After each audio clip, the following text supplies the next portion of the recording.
प्रिय दर्शकों, नमस्कार। एक बार फिर से उपस्थित हूं आप सबके सामने ज्योतिष के महत्वपूर्ण कार्यक्रम में। उदाहरण स्वरूप जो कुंडली आपके सामने प्रस्तुत कर रहा हूं, उससे पहले 5 महत्वपूर्ण सिद्धांत भी बताने वाला हूं, बड़े उपयोगी हैं। पहला सिद्धांत ये कहता है कि वक्री जो शनि होते हैं वो चाहे अपनी राशि में ही क्यों ना बैठे हों, फिर भी उनके पास बल कम ही होता है। ये पहला सिद्धांत है। दूसरा सिद्धांत ये कहता है शुक्र और शनि अस्त होने के बावजूद भी परिणाम करते रहते हैं, उनका फल आपको मिलता रहेगा। ये दूसरा हो गया। तीसरा सिद्धांत, कोई भी ग्रह 0 से 6 अंश का हो और 24 से 30 अंश का हो। ध्यान से समझिए, कोई भी ग्रह जो 0 से 6 अंश का हो और 24 से 30 अंश का हो, किसी भी राशि में बैठा हो, उसकी दृष्टि का फल लगभग ना के बराबर होता है, या ये कह सकते हैं कि वो देख करके भी कुछ भी नहीं देखता है। ये भी बात है। ये तीसरा सिद्धांत है। चौथा सिद्धांत आचार्य वर लिखते हैं कि जन्म कुंडली के अष्टम और जन्म कुंडली के द्वादश, जन्म कुंडली के 8वें और 12वें भाव में शुभ ग्रह चाहे अपनी ही राशि में क्यों ना बैठे हों, थोड़े बहुत कमजोर परिणाम जरूर करते हैं। और कोई भी ग्रह जो पापक है, शनि मंगल राहु केतु, ये सारे के सारे पापक ग्रह तीसरे, छठे और एकादशवें भाव में चाहे शत्रु की ही राशि में, नीच राशि में ही क्यों ना बैठे हों, फिर भी इनका प्रतिफल जातक को लाभ दे जाता है। ये 5वां सिद्धांत हो गया। ये 5 सिद्धांत प्रत्येक लग्न की कुंडली पे लागू होता है। आपकी कुंडली पे अगर इनमें से कोई भी एक सिद्धांत लागू हो रहा है तो कमेंट में जरूर बताइए कि हाँ लागू हो रहा है, और उसका प्रतिफल आपको आपके जीवन में देखने को निश्चित रूप से मिलेगा। शुरू करते हैं आज का कार्यक्रम। ये छोटा सा विषय जो मैंने आप लोगों को बताया है, ये प्रत्येक व्यक्ति को जानने लायक है जो ज्योतिष को समझना और ज्योतिष को अपने जीवन का हिस्सा बनाते हैं।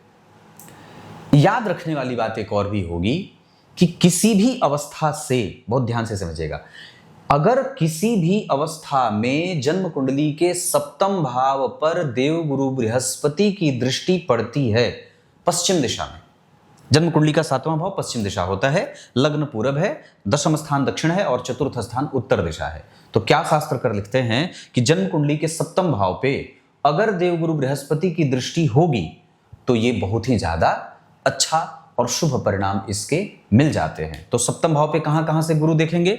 एकादशवें भाव से देखेंगे, पश्चिम दिशा में। पश्चिम दिशा की बात है।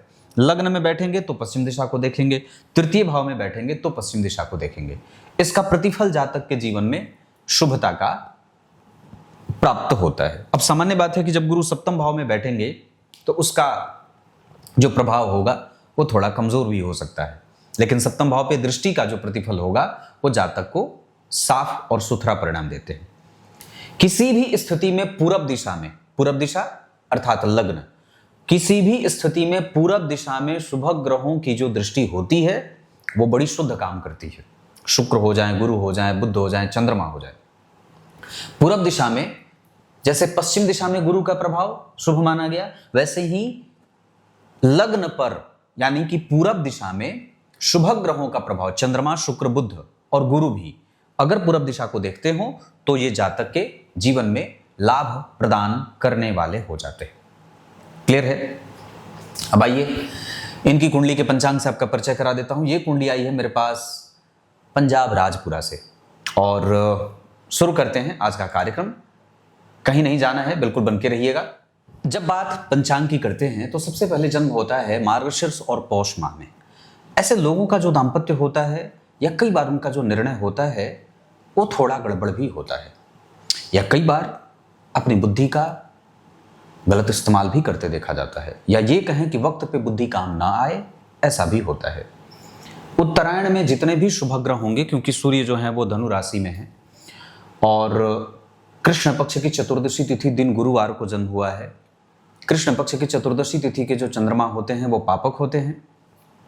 इस वजह से व्यक्ति के जीवन में जो भी परिस्थिति बनती है वो एक जैसी नहीं रहती है, वो बार बार बदलती रहती है और व्यक्ति को प्रभावित करती रहती है।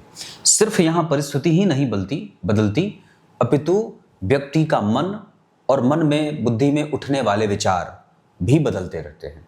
गुरुवार को जन्मे हैं, वार के अधिपति जन्म कुंडली के अष्टम भाव में बैठे हैं, जिनका प्रभाव नीच राशि का है। नवांश में वो मित्र की राशि में है। लग्न कुंडली में उनका नीच भंग शनि के कारण हो रहा है। केंद्र में कोई ग्रह नहीं, त्रिकोण बिल्कुल खाली। एक त्रिकोण अगर भरा भी है तो वहां पे नीच के गुरु अकेले बैठे हैं जो शनि से प्रभावित है। इस वजह से भी यहाँ पे कई बार थोड़ी बहुत गड़बड़ी देखने को मिलेगी। गुरुवार को जन्मे हैं, वारेस प्रत्यक्षतया नीच के हैं और जन्म कुंडली के चंद्रमा अष्टम भाव में सूर्य के साथ विराज रहे हैं। अगर यही सूर्य और चंद्रमा नवम भाव में बैठ जाते तो थोड़ी अच्छी बात हो जाती। कृष्ण पक्ष की चतुर्दशी तिथि के चंद्रमा पापक होने के कारण व्यक्ति के मन को आंदोलित करेंगे और परिस्थिति को कई बार डिप्रेस भी करते हैं। मूल नक्षत्र में जन्मे हैं। मूल नक्षत्र में जन्मे होने से व्यक्ति को अपने पितरों की पूजा करनी चाहिए। अमावस्या के दिन पितरों के नाम पे दान करें। अमावस्या को दान करें, धातुओं का, अनाज का दान करें। ओम अर्यमणे नमः इस मंत्र का जप करें। ओम अर्यमणे नमः। अर्यमा नाम के पितर मूल नक्षत्र के जो लोग जातक जन्मे होते हैं उसके, वैसे तो ये केतु का नक्षत्र है पर इसके जो स्वामी देवता हैं वो अर्यमा नाम के पितर हैं। इस वजह से हमें यहाँ पे पितरों की पूजा करनी चाहिए।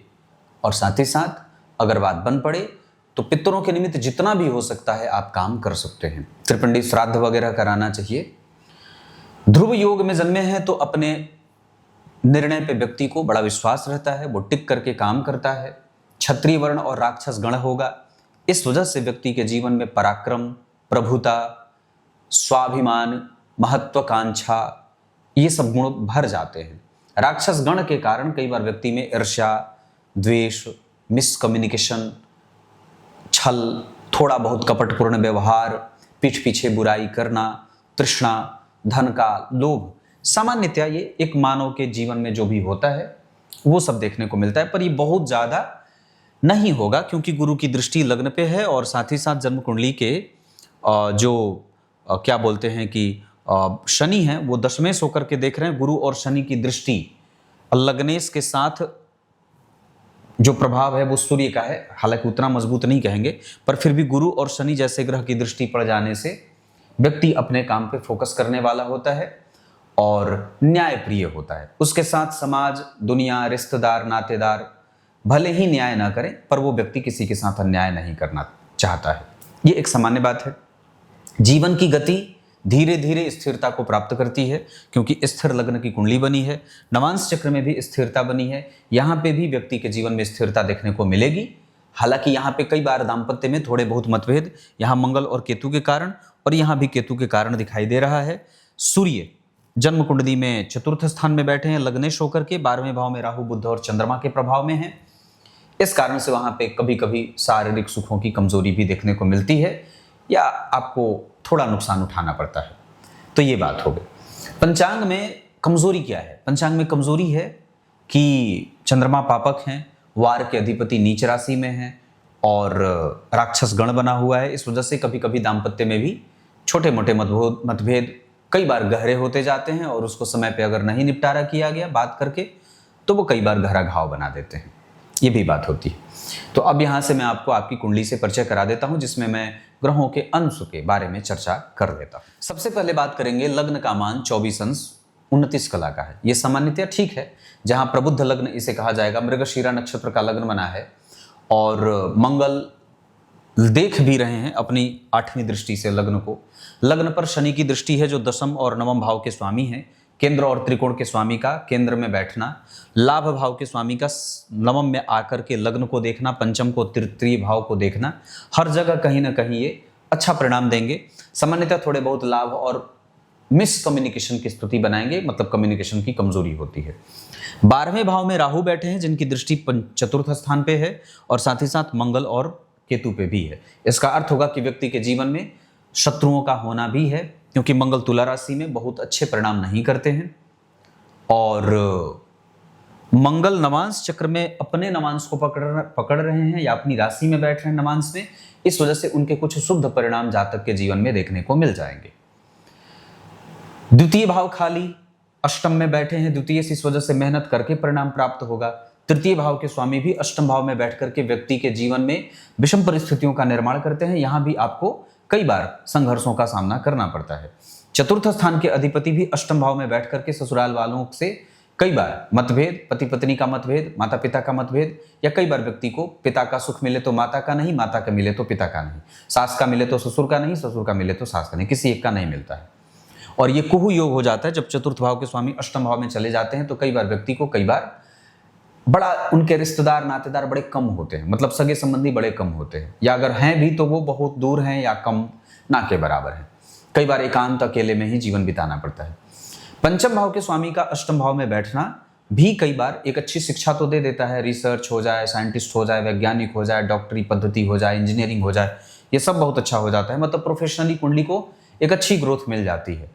लेकिन जो उसका सुख मिलना चाहिए उसमें कभी कभी कमजोरी देखने को मिलेगी। जबकि छठवें स्थान में केतु 12 अंश पे बैठे हैं और मंगल 22 अंश पे बैठे हैं, जहां मंगल वृष लग्न की कुंडली के लिए 12वें और सप्तम भाव के स्वामी होकर विषम संख्या की राशि में बैठे हैं, अपनी गौण राशि अर्थात वृश्चिक राशि का फल करेंगे तो विवाह की सुरक्षा कई बार करेंगे, लेकिन वो भी 100% पूरी एनर्जी के साथ नहीं, क्योंकि उनके पास किसी शुभ ग्रह का कोई बल नहीं है।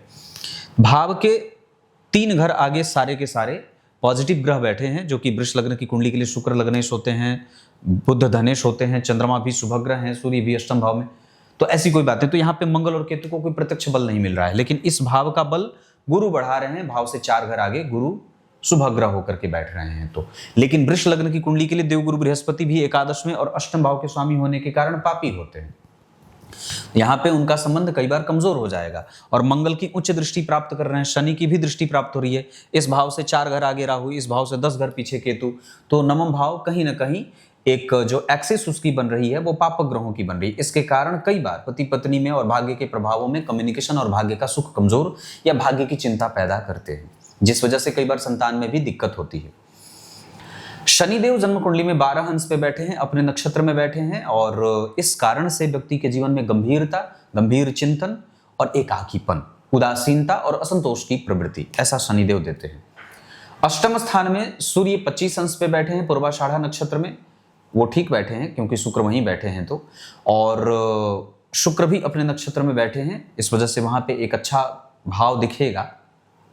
बुध और चंद्रमा दोनों मूल नक्षत्र में बैठे हैं, और बुध राहु सूर्य से सबसे प्रभावित है। बुध जो है वो शुक्र, चंद्रमा और सूर्य सब राहु से प्रभावित होने के कारण व्यक्ति के दिमाग में कई बार बेवजह की बातें भी चलती हैं, जिसका कोई सामान्यतया वर्तमान जीवन से कोई अर्थ नहीं होता।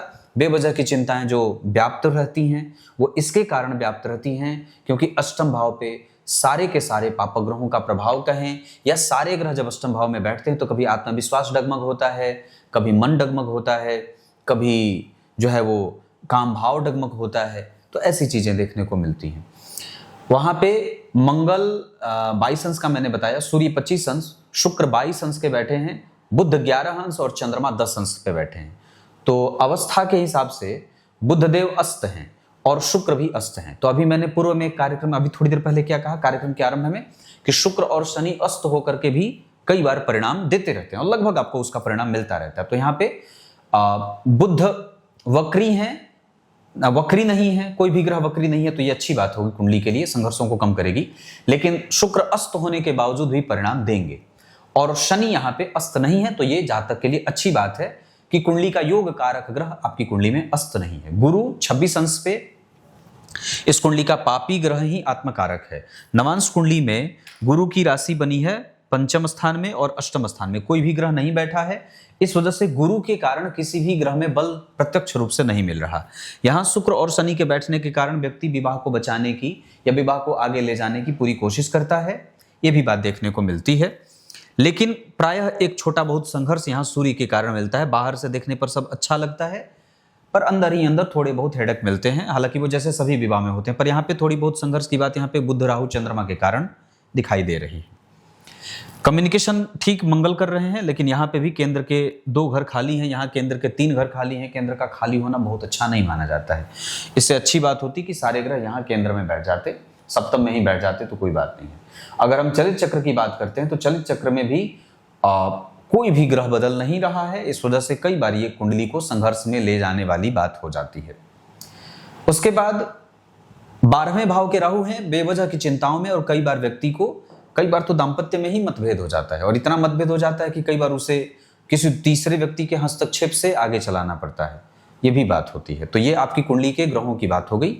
अब मैं नक्षत्र की बात करता हूं कि कौन से ग्रह किस नक्षत्र में बैठे हैं और कितने प्रभाव से व्यक्ति को प्रभावित करेंगे, अपनी दशा काल में वो किस तरीके का परिणाम दे सकते हैं। तो सबसे पहले बात करेंगे सूर्य, जो वृष लग्न की कुंडली के लिए चतुर्थ भाव के स्वामी हैं। इनका अष्टम भाव में बैठना हालांकि इन्हें दोषयुक्त नहीं करता है। सामान्यतया यह सिद्धांत है कि सूर्य और चंद्रमा को अष्टम भाव का दोष नहीं लगता है, पर सामान्यतया दोषयुक्त वो क्यों हो जाएंगे? क्योंकि लग्नेश पहले ही जन्म कुंडली के अष्टम भाव में विराजमान है। सूर्य भी अष्टम में चले गए, चंद्रमा भी अष्टम में चले गए, बुध भी धनेश होकर के अष्टम में चले गए। तो ये इस वजह से कि कुंडली का केंद्र खाली हो रहा है और कुंडली के अधिकांश ग्रह जन्म कुंडली में मृत्यु भाव को पकड़ रहे हैं, इस कारण से यह संघर्ष की बात है। और दूसरा, चतुर्थ भाव के स्वामी का अष्टम भाव में बैठने का स्वतंत्र फल जो होता है वो बहुत अच्छा नहीं माना जाता है। वो व्यक्ति के मन मस्तिष्क को कई बार परेशान और आंदोलित करता है। ऊपर से चतुर्थ भाव और चतुर्थेश दोनों ही राहु से प्रभावित हैं, पीड़ित हैं। तो कई बार व्यक्ति को कई बार अपने माता पिता से विरोध में जाकर के भी कई निर्णय लेते हुए देखा जाता है, और बाद में व्यक्ति को उस पर पश्चाताप भी होता है। और कई बार यहाँ पे ये भी बात होगी कि चूंकि राहु वहां पे पूर्वाषाढ़ा नक्षत्र में है, शुक्र के नक्षत्र में है, इस वजह से व्यक्ति काम के भाव से पीड़ित होगा, या विवाह में कई बार अपने मन से विवाह करे, या अगर नहीं भी होता है तो कई बार वैवाहिक सुखों में कमजोरी मिलती है। या ये भी कहेंगे कि व्यक्ति का जो नैतिकीय तत्व होता है वो उतना मजबूत नहीं होता, क्योंकि गुरु पहले ही नीच के हैं, शनि वृश्चिक राशि में है, सूर्य अष्टम में चले गए, चंद्रमा भी अष्टम में चले गए, ये दोनों ग्रह राहु से प्रभावित हो गए, पीड़ित हो गए। इस कारण से व्यक्ति का जो धर्म होता है, आध्यात्म होता है, पूजा पाठ होता है, मंत्र जप होता है, या जो विश्वास होता है, बड़ों का आदर जो होता है वो थोड़ा कम हो जाता है। क्लियर? ऐसा नहीं है कि वो आदर नहीं है समाज के लिए, या वो आदर नहीं करता, पर थोड़ा कम करता है या कम करता है एक सामान्य व्यक्ति के मुकाबले। जितना होना चाहिए उससे वो कम है ना। थोड़ी तार्किकता बढ़ जाती है, आसानी से किसी बात को स्वीकार न करने का ऐसा भाव बढ़ जाता है, जबकि अंत में स्वीकार सारा करेंगे पर बाद में अपनी बात पहले रखेंगे, ये बात है। सूर्य पूर्वाषाढ़ा नक्षत्र में बैठ करके व्यक्ति के नेत्र की बीमारी को बढ़ा सकते हैं और हार्मोन की गड़बड़ी दे सकते हैं। दांतों से और बालों से संबंधित समस्या भी कई बार यहाँ पे सूर्य देंगे अपनी दशा काल में। नक्षत्र का प्रभाव, चंद्रमा मूल नक्षत्र में है तो कई बार व्यक्ति के जीवन में असामयिक दुर्घटनाओं का योग भी बनेगा, और चंद्रमा मूल नक्षत्र में होने के कारण व्यक्ति को सर्वाइव करने में आरंभ में दिक्कत होती है, बाद में चल करके वो ठीक हो जाता है, बाद में बहुत प्रगति प्राप्त कर लेता है, पर आरंभ में उसको सर्वाइव करना पड़ता है, चाहे धन से हो, चाहे परिस्थिति से हो, चाहे अकेले चल करके हो।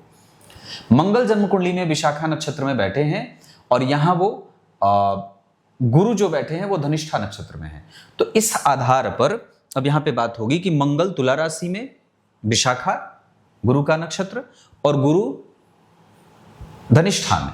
इस कारण से यहां पे मंगल और गुरु का जो परिवर्तन होगा, और अच्छी बात है कि दोनों एक दूसरे से केंद्र में बैठे, दोनों ही अच्छे नहीं बैठे हैं, पर दोनों को एक दूसरे के बल की आवश्यकता होगी।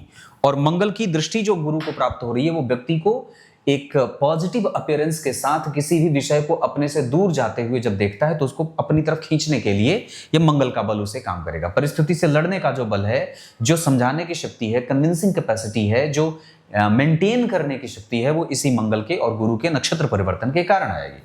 मतलब दोनों ही ग्रह आपस में मित्र भी होते हैं और आपस में दोनों नक्षत्र परिवर्तन भी कर रहे हैं।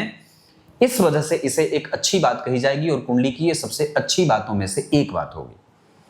मंगल विशाखा नक्षत्र में बैठकर के व्यक्ति को धार्मिक और समझदार बनाएंगे। बुधदेव जन्म कुंडली में मूल नक्षत्र में बैठकर के व्यक्ति को ऑब्जर्वेटिव माइंडसेट का बनाएंगे, और कई बार वाणी से किसी को कष्ट देने वाला या रूखा बोल देने वाला, मतलब माता पिता किसी का आदर कर रहे हैं और व्यक्ति किसी का अनादर कर जाए, है ना, यह भी बात होगी। या कई बार वाणी का प्रकोप प्रभाव गड़बड़ होता है, तो यह बुध के कारण होगा। देवगुरु बृहस्पति धनिष्ठा नक्षत्र में, नक्षत्र के परिवर्तन में है। इस वजह से व्यक्ति के पास समझने की शक्ति है, पर वो कई बार अपनी एनर्जी का गलत इस्तेमाल भी कर रहा है, या कई बार अपने जिद के कारण किसी दूसरे व्यक्ति को वो स्पेस नहीं दे पाता है जिससे कि सामने वाला उससे अपने हृदय की और मन की बात कहे। शुक्रदेव जन्म कुंडली में पूर्वाषाढ़ा नक्षत्र में है, अपने नक्षत्र का बैठा ग्रह बलवान होता है तो रिसर्च बहुत अच्छा है, एजुकेशन बहुत अच्छी है, धन संपदा बहुत अच्छी है। कई बार तो मैं इस कुंडली में सुंदरता भी अच्छी कहूंगा और लोगों को पसंद करने का बल भी है। मतलब यहाँ पे फैशन ट्रेंड बहुत ज्यादा नहीं और नॉर्मली इसे ठीक कहेंगे। शनिदेव भी अपने नक्षत्र में बैठे हैं तो बहुत अच्छी बात क्या हो गई, अब ध्यान से समझते हैं। तो मंगल और गुरु का नक्षत्र परिवर्तन, उसके बाद शनि का अपने नक्षत्र में बैठना, शुक्र का अपने नक्षत्र में बैठना, और एक अच्छी बात मैंने क्या बताई थी कि लग्न पे गुरु और शनि का प्रभाव है। तो ये कुल मिलाकर 3 4 5 जो चीजें हैं वो कुंडली के बेस को मजबूती दे रही हैं, या कुंडली में जो भी चीजें प्राप्त हुई हैं वो इन्हीं ग्रहों के बलवान या इन्हीं ग्रहों के मजबूत होने के कारण मिली है। दाम्पत्य में अगर कमजोरी मिली है या मिलेगी तो मंगल केतु के कारण, अगर वो ठीक हुआ है या इरिटेशन के साथ है तो सूर्य गुरु के कारण, अगर आपने बचाने की कोशिश की है तो सूर्य के शनि के कारण, अगर संघर्ष हुआ है तो ये केतु के कारण है। ये सब चीजें दिखाई दे रही हैं। शनिदेव अपने नक्षत्र में बैठे हैं, इस वजह से यहाँ व्यक्ति के कार्य में थोड़ा बहुत विलंब देंगे और व्यक्तित्व को निखरने में थोड़ा मेहनत ज्यादा करना पड़ता है, क्योंकि गुरु और शनि जैसे दोनों ग्रह जब लग्न पे देख लेते हैं तो ये कई बार व्यक्ति के स्टार्ट को डिले करते हैं। संतान, दाम्पत्य, विवाह, परिवार, प्रोफेशन, ये सब थोड़ा डिले होता है, लेकिन होगा तो बहुत स्थिर होगा। मतलब व्यक्ति की प्रगति होगी तो स्थिरता को प्राप्त करेगी, क्योंकि ये दोनों ग्रह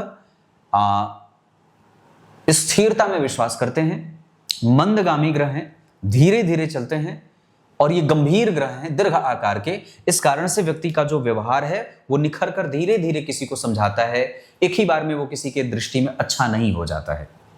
क्लियर है? राहु देव जन्म कुंडली में अश्विनी नक्षत्र के बैठे हैं, इस वजह से कई बार व्यक्ति के ऊपर जिम्मेदारी रहती है और कई बार उसके ऊपर जिम्मेदारी रहती ही है ना। बच्चों की जिम्मेदारी, माता पिता की जिम्मेदारी, कई बार माता पिता को वृद्धावस्था तक अकेले अपने बल पे सेवा करना या उनके कारण जीने का आसरा बनाना खुद को, या बन जाता है व्यक्ति। तो ऐसी चीजें राहुदेव देते नजर आ रहे हैं। तो ये कुल मिलाकर के ये बात हो गई। अब मैं बात करूंगा चंद्रमा से विभिन्न ग्रहों का प्रभाव कैसा है। बहुत कम ही है पर यहीं पे चर्चा कर देता हूं। चंद्रमा के साथ बुध का होना व्यक्ति के पर्सनल जो निर्णय होंगे वो कंफ्यूज होंगे। मतलब व्यक्ति को प्रोफेशनली तो स्ट्रांग बना देते हैं पर पर्सनल बिहेवियर उसका प्रभावित होता है। चंद्रमा के साथ शुक्र का होना धनवान और धनाढ्य बना देते हैं। चंद्रमा के साथ सूर्य का होना चंद्रमा के बल को कमजोर, जिसके कारण व्यक्ति के निर्णय लेने की क्षमता और इम्यूनिटी, स्वास्थ्य, पाचन तंत्र और भोजन का जो पाचन तंत्र पित्त बनता है वो गड़बड़ होता है और कई बार रक्त प्रवाह भी कमजोर होता है। चंद्रमा से गुरु का द्वितीय भाव में होना सुंदर एजुकेशन और सुंदर वाणी।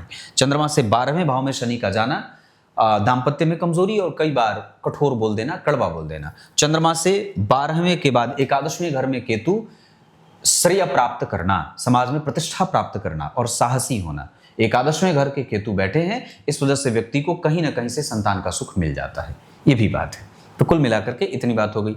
अब मैं आपका ध्यान दशमांसा चक्र पर लेकर आता हूं। दशमांसा चक्र जैसे कि आप जानते हैं कि पूर्णतया आपके प्रोफेशनल करियर को आगे बढ़ाता है।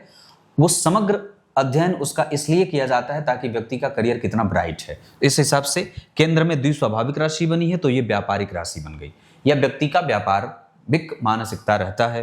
गुरु मंगल का ये जो प्रभाव है वो व्यक्ति को प्रोफेसर, बुद्धि के बल पे धन कमाना, अच्छी एजुकेशन के बाद व्यक्ति को धन कमाने को मिलता है।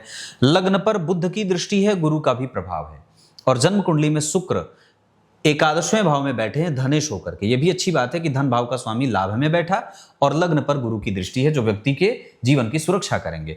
कन्या लग्न की कुंडली के लिए जन्म कुंडली के सप्तमेश और चतुर्थ भाव के स्वामी होते हैं, अष्टम भाव के स्वामी के साथ बैठे हैं। ये थोड़ा गड़बड़ करेंगे और कई बार, हालांकि ये अच्छी बात है कि गुरु के साथ नवम भाव में बैठे हैं। यहाँ भी मंगल नवम भाव में बैठ रहे हैं। यहाँ पे मंगल जो है वो तुला में है, यहाँ पे ज्यादा अच्छे हैं, दशमांसा में थोड़े कमजोर हो रहे हैं। हालांकि गुरु और मंगल का संबंध शुभ ग्रह की राशि के साथ जो प्रभाव बन रहा है वो ठीक है। यहाँ पे आप चाहें तो अपनी क्लिनिक, अपना व्यवसाय, अपना कारोबार, अपना फर्म बना सकते हैं चंद्रमा और बुध के कारण। यहाँ इस बात पे गौर मत करिएगा कि बुध नीच राशि के बैठे, क्योंकि त्रिकोण से बैठ करके गुरु की दृष्टि लग्न पे है और लग्न और लाभ दोनों भावों के स्वामी एक साथ बैठे हैं। लग्नेश और लाभेश लग्न को देखेंगे तो व्यक्ति के जीवन में लाभ तो जोड़ ही देंगे। दूसरा कि व्यक्ति व्यापारिक विचारों वाला होता है तो वो अपने लाभ और अपनी हानि को जानने वाला होता है। शनि का तीसरे भाव में बैठना कन्या लग्न की कुंडली के लिए 6वें भाव के स्वामी और पंचम भाव के स्वामी होकर के पंचम भाव को देखने से यश और प्रतिष्ठा प्राप्त होगी। जरा विचार करिए तो जन्म कुंडली में लग्न पे गुरु की दृष्टि, शनि की दृष्टि थी, यहां भी जन्म कुंडली में गुरु की दृष्टि, शनि की दृष्टि। इसका अर्थ होगा कि व्यक्ति का जो यश है, उसकी जो प्रतिष्ठा है, उसका जो परिणाम है, वो थोड़ा देर से मिल सकता है। हमें पेशेंस रखने की आवश्यकता है। अगर बात नवांश की करते हैं तो मंगल यहां कम्युनिकेशन दे रहे हैं, पर थोड़ी बहुत वहां पे रुग्णता भी दे रहे हैं। शनि और मंगल का प्रभाव होगा, इस वजह से कई बार वहां पे छोटे मोटे संघर्ष भी दिखाई देंगे। हमें एक बेहतर कम्युनिकेशन के साथ अपने दाम्पत्य को, अपने पार्टनरशिप को, अपने व्यापार को आगे बढ़ाने के बारे में विचार करना चाहिए। जल्दी से निर्णय लेने से बचना चाहिए। ये बात आपकी कुंडली के दशमांशा चक्र की हो गई। दशमांशा चक्र में अच्छी बात है कि केंद्र के स्वामी केंद्र में बैठे हैं, लाभेश लग्न को देख रहे हैं, तो व्यक्ति के पास एक अच्छी महत्वाकांक्षा है, उसको वो फुलफिल करने के लिए 100% अपनी एनर्जी के साथ है और ऑप्टिमिस्टिक विचारधारा के साथ आगे बढ़ रहा है, क्योंकि लग्न पे गुरु का भी प्रभाव होगा। एक कृतज्ञता जो कारोबार के प्रति है, कारोबार में मन लगना, काम में मन लगाना, नौकरी करते हो तो भी मन लगे, और एक बेहतर जो स्कोप होता है वो कारोबार करियर वाले क्षेत्र का बन रहा है। उसमें मैं आपको जरा भी संदेह में नहीं कहूंगा। टेक्निकली व्यक्ति का जो ज्ञान है वो बहुत स्ट्रांग है, क्योंकि शनि और मंगल का भी संबंध बन रहा है। शनि और गुरु के संबंध के बनने के कारण भी यहाँ पे ये बात कही जा सकती है कि कारोबार के साथ व्यक्ति न्याय करेगा और संपूर्णतया उसमें उसका सुख उसको प्राप्त होगा। मतलब कुल मिलाकर के दशमांशा चक्र अच्छा बना हुआ है, ये बात कह सकते हैं। बाकी के अन्य वर्ग चार्ट का अध्ययन कर देता हूं। हमें ध्यान रखना है मंगल और शुक्र के कारण नेत्र ज्योति का, हार्मोन का, और चंद्रमा, बुध, राहु और केतु के प्रभाव में जब कभी भी यह दशा एक्टिव होगी तो कई बार व्यक्ति के गलत निर्णयों के कारण या ध्यान नहीं रखने के कारण व्यक्ति का धन, स्वास्थ्य के ऊपर व्यय हो सकता है। भवन, भूमि, वाहन से संबंधित सुख शुक्र देंगे। गुरु, बुध, सूर्य और चंद्रमा आदि ग्रह, इस कुंडली में इन सभी चीजों का सुख मिल रहा है, और कई बार तो बहुत आरंभ से भी मिल रहा है। भाग्य का बल बढ़ेगा। आपकी कुंडली में गुरु, शनि और चंद्रमा, मंगल, ये सब ग्रह भाग्य का सुख देंगे। मतलब इन दशाओं में भाग्य का लाभ मिलेगा। संतति वगैरह में कई बार थोड़ी बहुत कमजोरी या संघर्ष दिखाई दे रही है, उसका ध्यान रखना होगा। या संतान के लिए हमें जल्दबाजी में कोई निर्णय नहीं लेना चाहिए। माता और पिता में से पिता का सुख ज्यादा अच्छा है, माता का सुख थोड़ा कमजोर दिखाई दे रहा है। इसके बाद अगर मैं होरा चक्र की बात करता हूं तो मंगल, शुक्र, सूर्य और शनि ये आराम से आपकी दशा को आगे बढ़ाएंगे, जबकि चंद्रमा, गुरु, बुध, राहु और केतु मेहनत कराकर, इरिटेशन के साथ, थोड़े संघर्षों के साथ आपको परिणाम देंगे। विभिन्न ग्रहों के अंश बल के आधार पर हमें सूर्य को बलवान बनाना है। नियमित दिनचर्या का पालन करके, मांसाहार का त्याग करके, सूर्य को अर्घ्य देकर, पिता का आदर करके।